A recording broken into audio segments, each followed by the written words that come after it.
여러분 안녕하세요. 모트라 윤소입니다.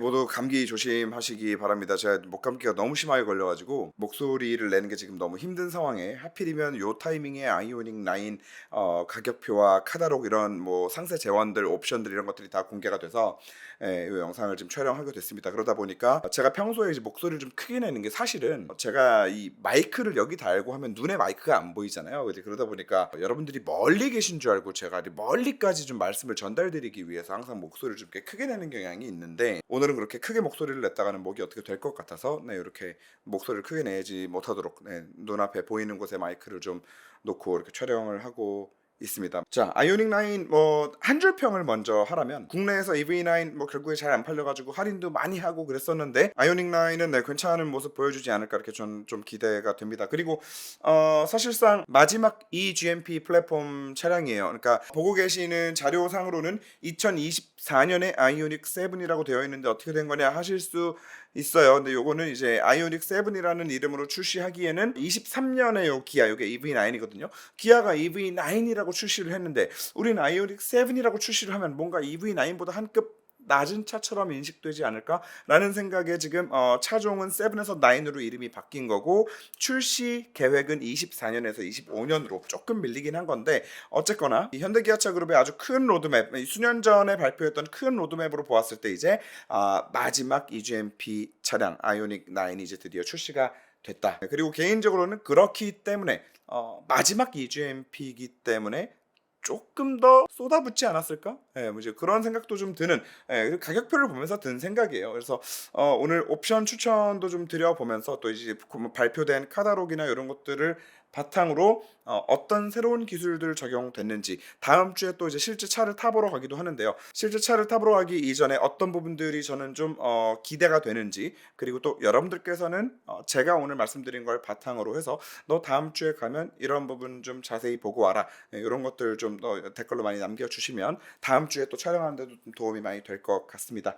자, 오늘은 기본 트림, 익스클루시브, 프레스티지, 캘리그라피 중에 뭘 할 거냐 그리고 뭐 선택 품목 뭘 할 거냐 7인승 할 거냐 6인승 할 거냐 이런 것들을 정하기 이전에 하나씩 보면서 이 아이오닉 9 옵션표 카다록에서 좀 제 눈에 먼저 쏙 들어왔던 요소들, 아이템들, 옵션들 이런 것들을 먼저 좀 하나하나 말씀을 다 드려보고 난 다음에 그 다음에 최종적으로 이제 옵션 어떤 트림으로 갈지 그래서 최종적으로 어떻게 구매할지 이런 것까지 쭉 이어서 말씀을 한번 드려보는 걸로 하겠습니다. 자, 제 눈에 가장 처음 들어왔던 건 뭐 당연한 얘기지만 배터리 사이즈죠. 110kWh 배터리가 들어가 있는데 이거는 이제 간단하게만 좀 비교를 해드리면 EV9 같은 경우에 저희 속초TV 테스트 결과 에어컨까지 작동을 한 상태로 GPS 기준으로 110km로 고속도로를 항속 주행을 했을 때 400km를 주행을 하고도 남아있는 주행 가는 거리가 60km였던 것으로 확인이 됩니다. 자, 그런데 저희가 테스트했던 이 EV9 같은 경우에 일단 배터리 사이즈가 100kWh 배터리가 들어가 있고 21인치 휠에 4륜구동 듀얼 모터로 테스트를 또 했었고 심지어 이날 굉장히 더워가지고 어쩔 수 없이 에어컨까지 또 작동을 하고 테스트를 했는데 그 상태로 GPS 기준으로 110km로 고속도로를 계속 달렸는데도 460 정도를 탄 거예요. 자, 그럼 그렇다라고 했을 때 이따가 디자인 말씀을 드리면서도 한 번 더 말씀을 드리겠지만 아이오닉 9의 루프라인을 보면은 뒤로 가면 갈수록 이렇게 꺾여 있잖아요. 그리고 앞쪽 윈드실도 굉장히 누워있는 모습을 좀 보실 수 있습니다. EV9보다 훨씬 더 이 좋은 학력 계수를 뽑기 위해서 노력을 한 디자인을 가지고 있는데 여기에다가 배터리 사이즈까지 이제 110kWh 배터리가 들어가게 된 거죠. 제가 봤을 때는 아이오닉 9 만약에 후륜구동 모델로 해서 싱글 모터 모델로 해서 저희 속초TV 테스트하게 되면은 진짜 이거 한 550도 나오지 않을까? 이런 좀 기대가 되는 대목이에요. 그리고 속초TV 기록 기준으로 봤을 때 모델 X 플레드가 이제 아이오닉 9이랑 배터리 사이즈가 비슷할 텐데 얘가 지금 530 기록했거든요. 그러니까 진짜로 아이오닉 9 같은 경우에는 진짜 항속거리에만 초점을 맞춘 모델을 가지고 속초TV 테스트한다면 이 이상도 탈 수도 있겠다라는 생각이 듭니다.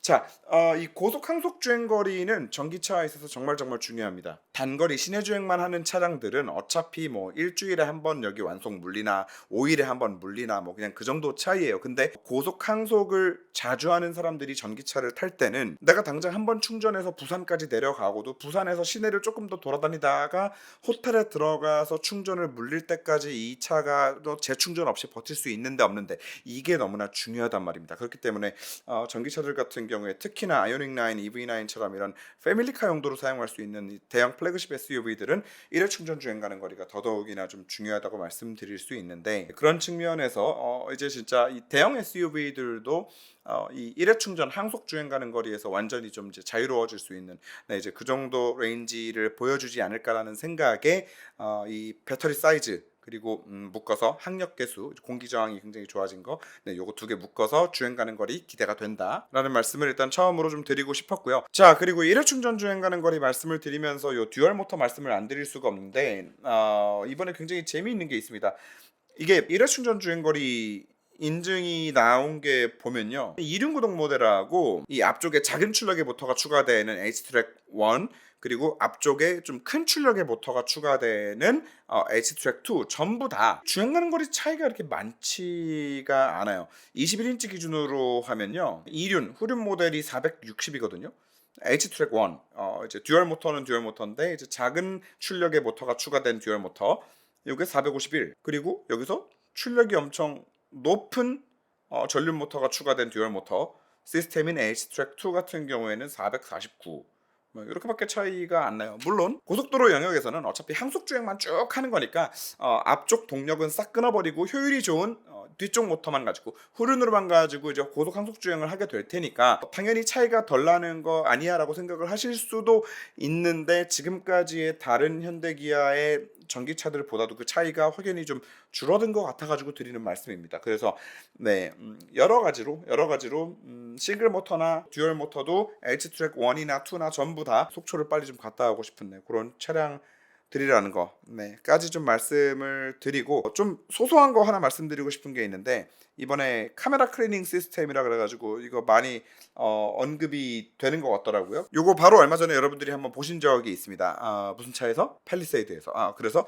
아이오닉 라인에 최초 적용된 거는 아니다. 팰리세이드 같은 경우에도 보면은 이제 가장 상단에 올라가 있는 이제 디지털 센터 미러용 카메라, 그리고 최하단에 내려가 있는 이제 후방 카메라용 카메라 렌즈, 그 각각 옆에 워셔 노즐이 이렇게 튀어나와 있습니다. 그래서 어설프게 비 오고 난 다음에나 요즘처럼 눈 그리고 또 막 염화칼슘 계속 도로에 막 범벅이 돼서 차 뒤쪽이 깨끗할 날이 없는 이럴 때는 진짜 후방 카메라 켰는데 안 보이는 경우 진짜 많잖아요. 근데 요즘에 또 이제 디지털 센터 미러 같은 경우에도 다 카메라로 뒤쪽 시야를 확보해야 되는데 그런 장비들이다 보니까 이런 클리닝 시스템은 저는 너무너무 잘한 거라고 얘기해주고 싶은데, 사실 이 아이오닉 9에 와서는 지금 요걸 보면서 한 가지 좀 걱정되는 게 있습니다. 이 워셔 노즐이 걱정이 되는 게 아니라 결국에는 제가 봤을 때는 요거는 이제 원가 절감의 측면이었던 것 같은데, 얘 지금 보시면 카메라 3개가 다 한쪽에 몰려 있잖아요. 이렇게 했기 때문에 아무래도 이 워셔 노즐의 라인이 막 팰리세이드처럼 트렁크 위쪽 스포일러로 하나 가고 하는 것보다는 분명히 더 원가를 줄일 수 있었겠죠, 여러 가지 면에서. 그런데 과연 이게 맞는 건가? 이 카메라 3개를 모아놓은 위치가, 높이가 어딘지를 여러분 한번 좀 보시면요, 자 보세요. 이 아까 번호판 위에 있었잖아. 여기에 있는 거거든. 여기에 요 자리에 요 자리. 자, 그러면 한번 생각을 해보자고요, 여러분. 그 카메라 3개 중에 하나가 무슨 역할을 하죠? 디지털 센터 미러용 카메라예요. 디지털 센터 미러, 그야말로 룸미러, 우리가 원래 보던 이 백미러, 진짜 다른 거 다 필요 없고 이 룸미러는 멀리까지 잘 보이기만 하면 되는 거란 말이에요. 그런데 멀리까지 잘 보이려면 사실 이 디지털 센터 미러용 카메라는 당연히 상단의 위치에 있어야 된다라고 생각을 하거든요. 그렇기 때문에 여러분들이 알고 계시는 모든 디지털 센터 미러가 적용된 차량들은 아마도 차량의 최상단, 붙일 수 있는 한 그 최상단에 이 렌즈가 위치하고 있는 경우가 굉장히 많습니다. 팰리세이드만 하더라도 그렇기 때문에 저희 맨 위에 붙어 있는 거고요. 그런데 지금 이거를 이 번호판 위치 정도까지 낮춰놨다. 그러면 이 말은 무슨 말이냐? 뒤에 세단 차량 한 대만 붙어도 아마 그 세단 차량의 뒤쪽이 안 보일 거예요. 거기다가 추가적으로는 지금 이 카메라 중에 또 한 대는 뭐죠? 이 빌트인 캠 카메라가 또 들어가 있는 거거든요. 빌트인 캠도 사실 이게 최대한 좀 위에서 이렇게 멀리 보고 있어야 후방에서 온 차가 어디서부터 와가지고 이렇게 추돌을 했는지 이런 뭐 도로 상황 같은 것도 레코딩하기에 훨씬 좀 수월하고, 그리고 그냥 주차 중에 충격 감지 같은 거를 하는 상황이라 하더라도 당연히 상단에 있는 게, 우리가 당연히 그렇기 때문에 블랙박스 카메라들을 다 상단에 거는 거잖아요. 이렇게 위에서 내려다보면 잘 보이니까 저 멀리까지. 근데 이제 그런 면에서 제가 봤을 때는 이 후방 카메라 쪽이랑 카메라들을 다 묶으면서 좀 이렇게 된 거 아닌가.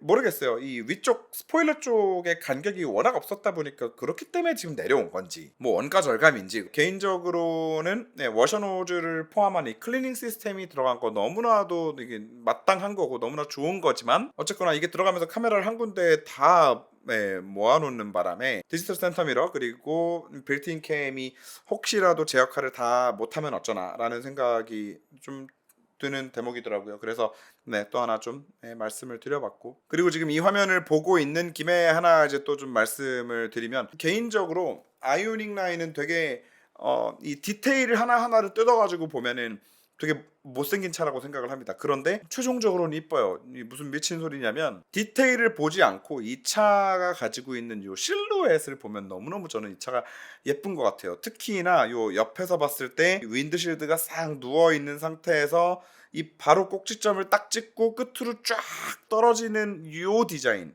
요 디자인과 뒤에서 봤을 때도 이 루프라인만 뒤로 떨어지는 게 아니라 지금 옆쪽도 보면 차가 이 뒤로 오면 올수록 이렇게 싹 엉덩이 쪽으로 말리는 느낌이 있잖아요. 레인지로버가 요 디자인 때문에 뒤에 따라가면서 그 차를 보면 정말 그 차가 정말 예뻐 보이는데, 아이오닉 9이 이번에 그런 실루엣을 가지고 있어요. 그래서 저는 개인적으로 이번 아이오닉 9은 못생겼는데 이쁘다 라고 좀 말씀을 드리고 싶은데, 여기서 이제 문제가 뭐냐면, 지금은 우리가 캘리그라피 트림을 본 거고요. 이게 이제 프레스티지로 내려가면 이제 어떻게 되냐면,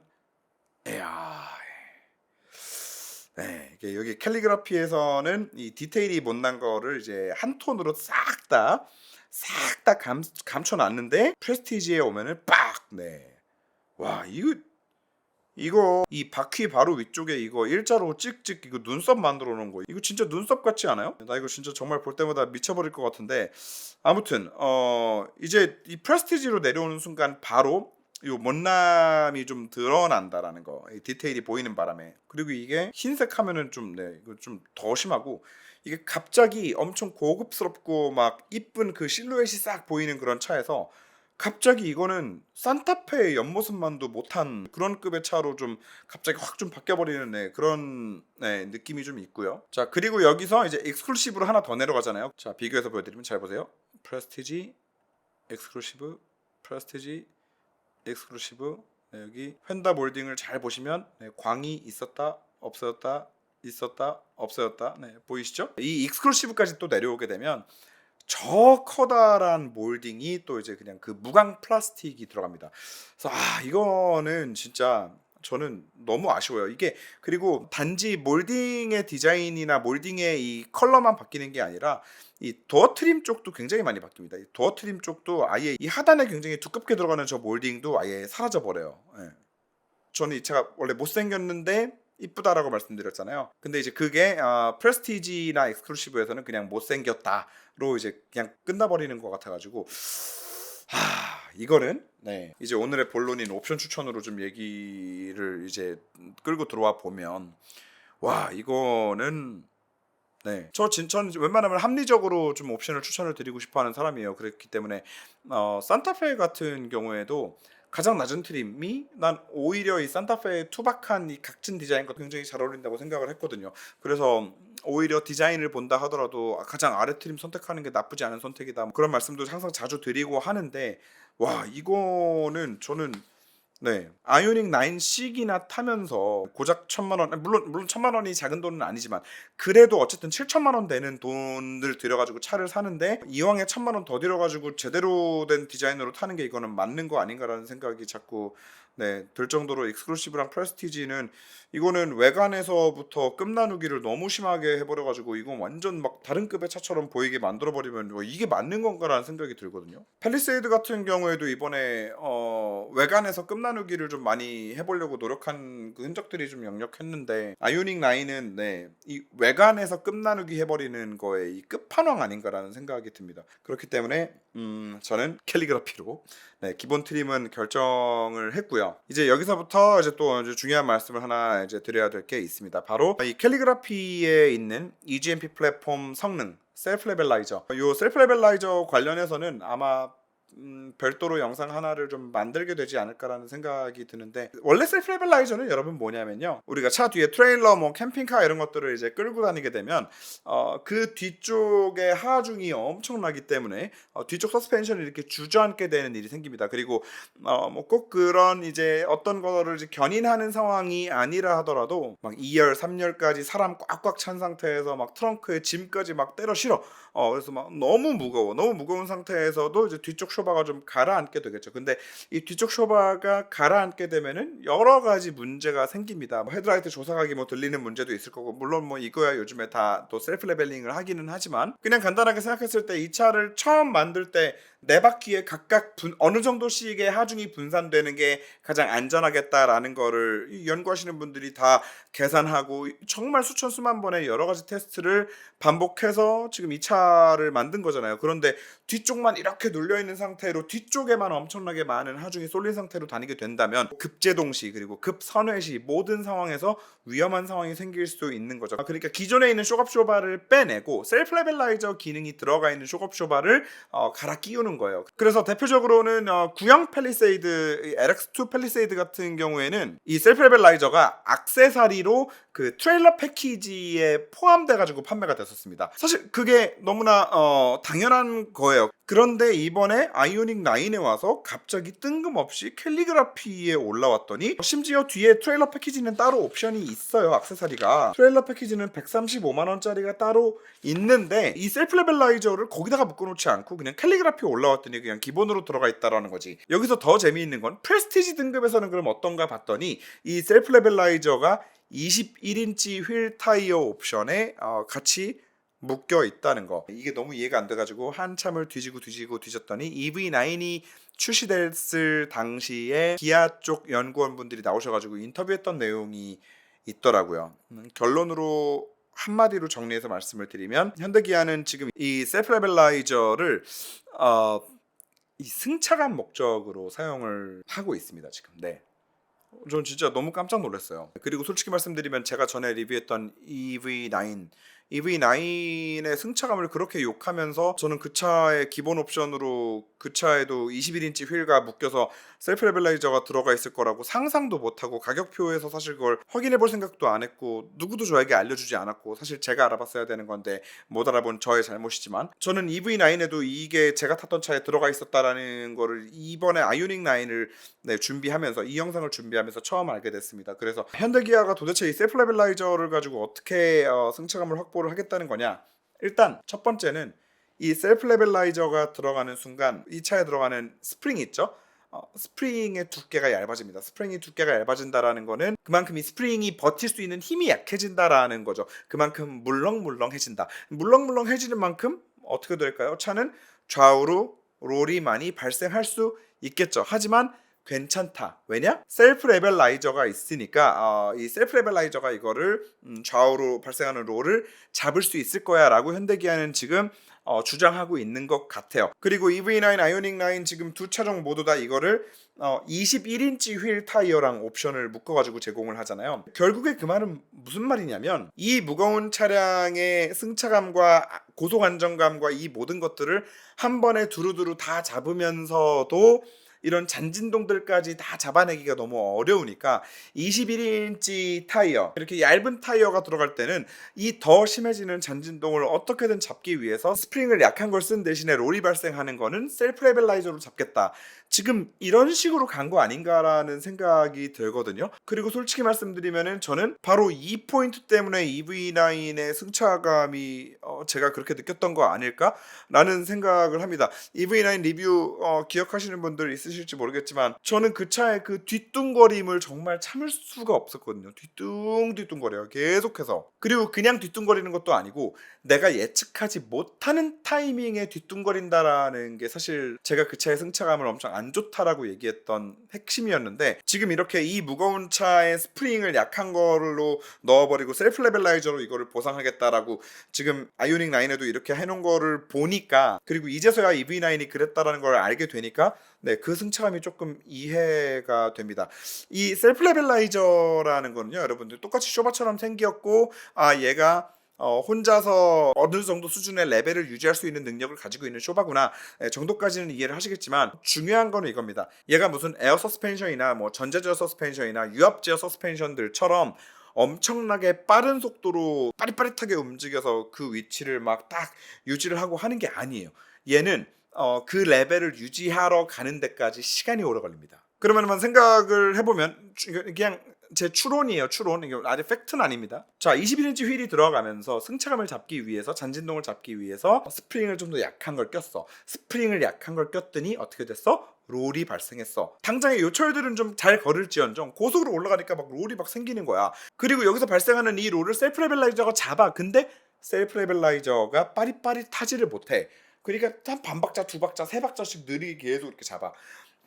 저는 네, 이렇기 때문에 그냥 일자로 평지인 것처럼 보이는 도로를 달리면서 차가 계속 뒤뚱거렸다라고 생각을 하거든요. 일단 EV9 때 이걸 제대로 알아보지 못하고 셀프 레벨라이저 언급도 없이, 그리고 또 셀프 레벨라이저가 빠져있는 EV9을 타보지도 않은 상태에서 네, 그 차의 승차감을 네, 그렇게 평가한 부분에 대해서는 제가 네, 사과를 드리겠습니다.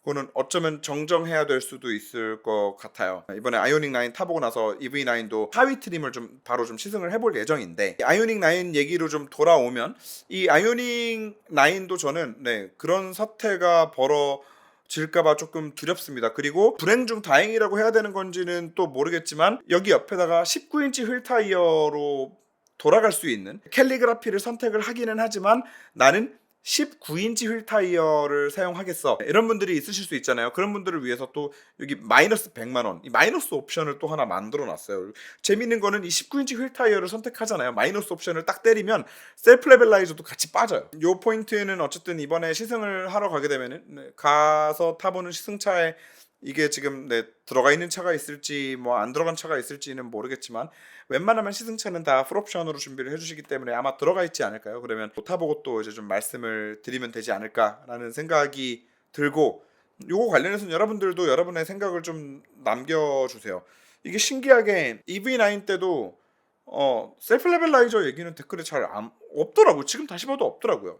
관련해서 여러분들의 생각, 여러분들이 또 알고 계시는 지식 같은 것들 많이 남겨주시면 다음 주에 차 타보러 가서 또 차에 대해서 설명을 드리는데 좀 제가 도움을 받을 수 있다면 너무 좋을 것 같고요. 자, 그래서 캘리그라피에다가 19인치 휠 타이어 마이너스 옵션을 하고, 컴팩트 디지털 사이드 미러, 저는 이 디지털 사이드 미러가 아무리 써도 이 원근감이 결국에는 이게 감이 안 와가지고, 저는 정말 싫어하는 사람이기는 하지만, 그래도 디지털 사이드 미러 써보고 싶다라고 하시는 분들은 이번에 되게 저는 그래도 잘 만들었다고 생각을 하는 게, 사이즈가 좀 줄어들었어요. 원래 사용하던 뭐 그 EV9이나 아이오닉 5 같은 데 들어가 있는 이 디지털 사이드 미러 보면은, 아니 디지털이잖아, 이 디지털인데 왜 이렇게 큰 거야 도대체, 이렇게 크고 막 옆으로 길게 튀어나올 이유가 뭐가 있나 싶은데 굉장히 컸었거든요. 근데 이번에 좀 줄어들었습니다, 사이즈가. 그래서 훨씬 더 좀 디지털 사이드 미러 다워지지 않았나 라는 생각이 들어서, 이것도 원하시는 분들은 충분히 타보세요. 저는 아직도 적응을 못했거든요. 충분히 타보시고 좀 결정하시면 좋지 않을까 라는 생각이 또 들고, 그리고 또 저는 이게 소소한 거긴 하지만요, 요거 굉장히 마음에 들더라고요. 이것도 팰리세이드랑 좀 비교를 해서 말씀을 드리면, 팰리세이드 같은 경우에 운전자 손이 가까이 닿는 쪽에 이제 뭐 터레인 모드나 드라이브 모드 바꿀 수 있는 거랑 뭐 오토 홀드 이런 걸 배치를 해놓고, 저 끝쪽 사람 손이 좀 닿기 먼 곳 완전 정반대편 쪽에다가 이 주차 센서 끄고 키고 하는 버튼, 그리고 뭐 어라운드 뷰 볼 수 있는 이 파킹 버튼, 이거를 저쪽에다가 좀 빼놔가지고 저는 그게 되게 아쉬운 UX라고 생각을 했거든요. 이게 운전하면서 더 자주 쓰는 것들을 좀 더 가까운 곳에 좀 배치를 해줘야지, 이거 뭐 오토 홀드나 드라이브 모드 같은 경우를 운전하다가 이렇게 자주 손대게 되는 경우가 뭐 얼마나 있다고.